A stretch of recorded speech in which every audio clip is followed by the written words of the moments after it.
muy pequeño yo empecé a ser consciente de que mis pensamientos no funcionaban del mismo modo que los pensamientos de una persona normal. No sabía lo que me pasaba, pero sabía que algo no iba bien en mi cerebro, en mi manera de procesar los pensamientos. Fue a los 13 años cuando yo pedí ayuda entre lágrimas a mi madre y le dije que me pasaba algo. Ellos notaban que yo tenía un comportamiento a veces errático, que repetía muchas cosas al hablar o que repetía acciones, pero pensaban que eran lo típico, manías. Pero como además está comprobado que los que padecemos trastorno obsesivo compulsivo somos maestros en ocultar nuestros síntomas hacia los demás, entonces, bueno, pensaban que eran simplemente manías, que no tenían nada más importancia, mayor importancia que esa. Pero cuando ya le pedí ayuda a mi madre y vio que yo estaba mal, me llevó al psicólogo y en la primera cita el diagnóstico fue, claro, trastorno obsesivo compulsivo. Hay unos grandes porcentajes de incapacitación. Este trastorno tiene, según la OMS, lo califica, creo, como el 7º trastorno mental con mayor incapacitación. Y hay gente que está de baja laboral, por incapacitación permanente. En mi caso me ha puesto las cosas difíciles, pero no me ha incapacitado, no he sentido que me haya incapacitado para hacer nada. Es cierto que, por ejemplo, me costaba mucho estudiar. Yo saqué bien las cosas con unas notas considerables, pero todo lo que era estudiar me costaba mucho porque el simple hecho de leer una página me requería a lo mejor 5 veces el leerla, 5 veces más de tiempo que para una persona que no padece TOC, porque yo repetía cada párrafo, tenía que leer de una manera muy concreta, siguiendo un ritual muy concreto. Entonces, claro, yo tenía muchos problemas de concentración y muchos problemas para concentrar mi atención. Hay un gran estigma social con respecto al trastorno obsesivo-compulsivo, porque la gente tiene mucho miedo de que la gente se entere de las obsesiones que llegamos a tener, ¿no? Hay obsesiones que tienes, pues eso, que son realmente muy oscuras y que te hacen sentir un gran pánico, un gran temor, una gran ansiedad. Entonces, la gente en general tiene miedo de que el resto de sus conocidos y amigos se enteren de ese tipo de pensamientos. ¿Qué pasa? Todo esto alimenta más el estigma social alrededor del trastorno. Yo en 2007 abrí un blog y diario de un TOC, y en una de las primeras entradas, la verdad es que enseguida me empezó a seguir gente porque yo estaba ansioso de encontrar referentes, y como no los encontraba fue por lo que abrí ese blog. En esa época, en el 2007, creo que en España no había ningún blog con respecto a este tema en concreto. Luego ya se empezaron a abrir muchos, pero creo que en ese momento no. Entonces me di cuenta de que la gente, igual que yo, estaba deseosa de hallar referentes. Y yo en una de las primeras entradas hablaba hablaba del tema del outing. Por ejemplo, en el caso de los homosexuales, sale un famoso diciendo que es homosexual, que es gay, y claro, eso ayuda, da referencia, te da una sensación de identidad, te da como una dirección, un camino a seguir. Entonces ponía ese ejemplo como una señal de que eso era lo que yo quería hacer, decir, estoy aquí, no soy famoso ni una celebridad, pero padezco TOC, no me avergüenzo de ello, y creo que en mi caso, yo creo que es una decisión muy personal lo de salir del armario del TOC o no, pero en mi caso yo quería salir del armario del TOC y decir a la gente pues que no tenía nada que esconder. Realmente yo tenía, desde que era adolescente tenía la idea de escribir una historia inspirada en mi historia, pero en la lucha soy un paciente con TOC y que además es actor y entonces vive en ese mundo de la apariencia Fue cuando leí un libro que se llama El niño que no podía dejar de lavarse las manos, que es un libro muy potente en el que se explican casos clínicos de pacientes reales con TOC, escrito por una especialista que se llama Judith L. Rapoport, en el que la autora decía en un momento dado, hablando de esta cosa de que los pacientes con TOC siempre ocultamos nuestros síntomas, decía, me pregunto cómo será la vida de un actor con TOC. Entonces dije, tengo una historia que contar. Y ahí fue cuando empecé a escribir mi historia y a darle la forma de, digamos, una historia con final.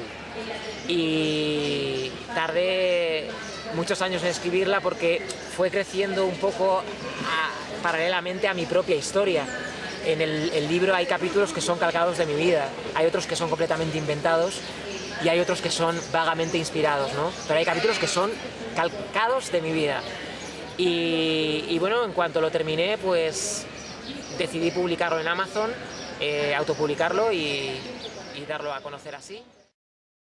Y bueno, difundí mucho el libro por las redes, hice una página de Facebook que ha llegado a tener, por ahora tiene 3000 y pico tocados, la página de Facebook es Tocados Novela, y tuve la suerte de que escribí a TEDx Madrid. Yo como actor también me he formado en oratoria, en el tema de dar discursos y tal. Entonces escribí a TEDx Madrid de estas cosas que se te ocurren. Siempre había sido un sueño para mí dar un discurso en TEDx Madrid sobre el tema. Entonces escribí a TEDx Madrid y les hablé de mi historia. Y ellos enseguida me contestaron y me dijeron, nos interesa. Entonces tuve 2 entrevistas con ellos y después de las 2 entrevistas dijeron, para valorar si el lema de TED, de las charlas TED, son ideas que merece la pena divulgar. Entonces ellos necesitaban, bueno, pues valorar si mi idea entraba dentro de esa categoría de ideas que merece la pena divulgar. Entonces tuvimos dos entrevistas, 2 días diferentes, y después de esas 2 entrevistas Antonella Broglie me llamó y me dijo, hemos decidido finalmente darte 4 minutos en esta edición de TEDx Madrid para que tú hables de cómo romper el estigma del TOC. En un momento dado, la App Social, que es una web de contenido inspiracional que tiene 2 o 3 millones de seguidores, lo publicó mi charla en su web. Entonces de repente se empezó a compartir, se empezó a viralizar y tal. Y bueno, yo paralelamente a esto, obviamente mi sueño era publicar el libro en papel, entonces envié el libro a varias editoriales. Una de las primeras a las que se lo envié fue Plataforma, y bueno, pues tardaron en contestarme porque ellos me iban contando cómo, ellos me iban diciendo, el libro ha pasado la primera criba, porque tienen como varias, bueno, tú sabes, ¿no? Sí, tienen como varios filtros. Me dijeron, el libro ha pasado el primer filtro, el libro ha pasado el segundo filtro. Y finalmente el 7 de enero me llamaron para decirme, queremos publicarte. Le diría que, sobre todo, que los saque a la luz, por lo menos interiormente, ¿sabes? No me refiero a que los tenga que contar si él no siente que es su camino, pero que los saque a la luz de la conciencia. Para poder resolver un problema, primero hay que poner la luz de la conciencia sobre él.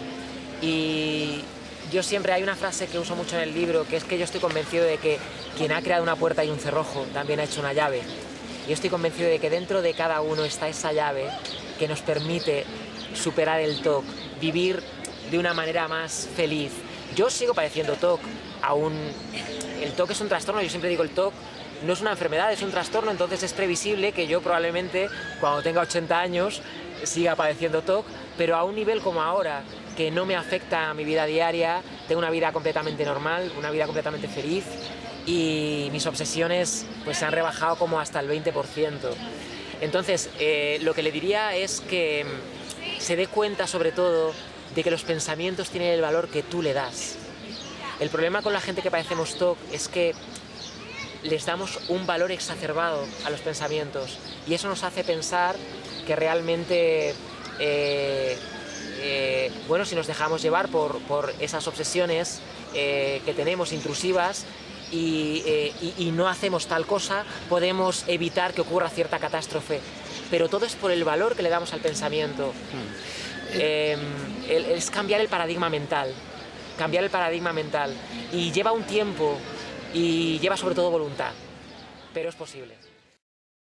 La farmacología ayuda en casos, yo lo digo siempre sin ningún problema, yo he tomado fármacos y sigo tomándolos, sigo tomando sertralina y a mí me ha ayudado.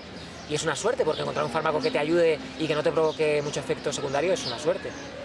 Pero sobre todo me ha ayudado la terapia. Yo siempre digo que la terapia, bueno, según los estudios y según mi propia experiencia, la terapia más efectiva para tratar los síntomas de TOC es la EPR, exposición con prevención de respuesta. Tiene una efectividad en torno al 80% de los síntomas. Y esto no lo digo yo solo, sino que también lo dice Edna Foa, que es una especialista en Estados Unidos, de las más reconocidas. Pero yo también siempre digo que el objetivo de la terapia, en mi opinión, es que el paciente, después de los años, después del tiempo, se convierta en su propio terapeuta, que tú mismo te aprendas a reeducarte, a reeducar tu paradigma mental, porque si no caminas, si no haces la terapia con ese objetivo, siempre serías dependiente, ¿no? Dependiente de otra persona, dependiente de una terapia, dependiente de otra perspectiva. Entonces yo es verdad que después de muchos años en terapia, yo estuve de chaval, estuve muchos años y luego de mayor he estado otros tantos, siempre he tenido eso en mente. He leído todo lo que he podido y me he tratado de... Yo no soy psicólogo, pero es cierto que me he tratado de reconvertir en mi propio terapeuta, no en tratar a nadie, pero sí en tratarme a mí mismo, ¿no? Y yo creo que eso te permite mucha libertad.